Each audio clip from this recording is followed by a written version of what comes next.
Hey there, it's Christian, and I'm here to bring you your July Brooklyn market update. And we're happy to say that we've just completed another two transactions in Brooklyn and wonderful collaboration with our clients in terms of pricing and positioning of the properties, which really made a difference. We can jump right into the data and take a look at how the market is proceeding and how it's really what's happened over this spring. So as you'll see here, month over month, we're actually down 25% in terms of contract signing. And you can see that over here on the market pulse, the pulse really shifted away from sellers being in control to buyers. And that's what you typically find at this time of year. The interesting thing I'm looking at is how also the liquidity has shifted.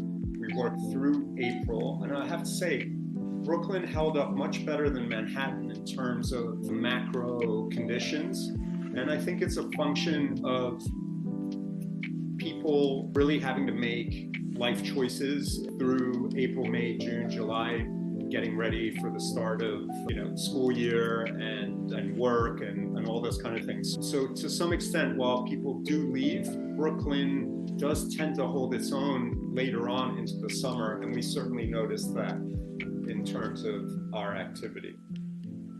What I think is interesting is that, again, we were heading into what could have been a really strong spring right here into April in terms of contract signed.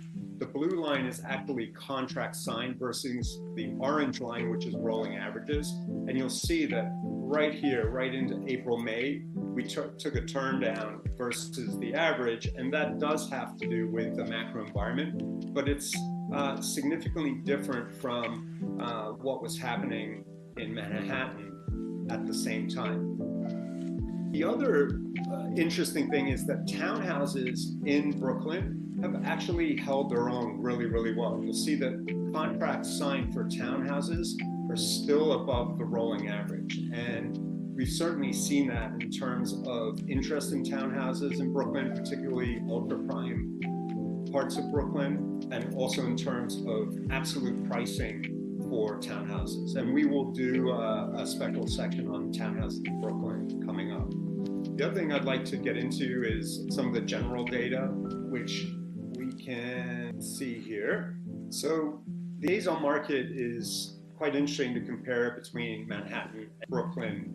You'll see that in Brooklyn, currently we're in this sort of 45-day to 65-day day on market period. The recent two transactions fell well within that range, somewhere between 45 to 60 days. And again, a function of pricing and correct positioning.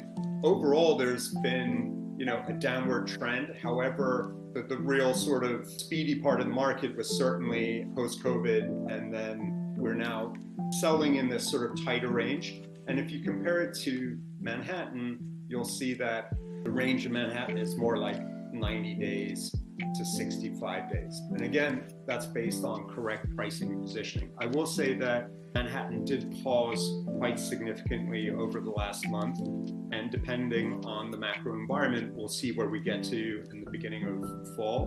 But overall, what you would expect is people think that September becomes quite a busy month.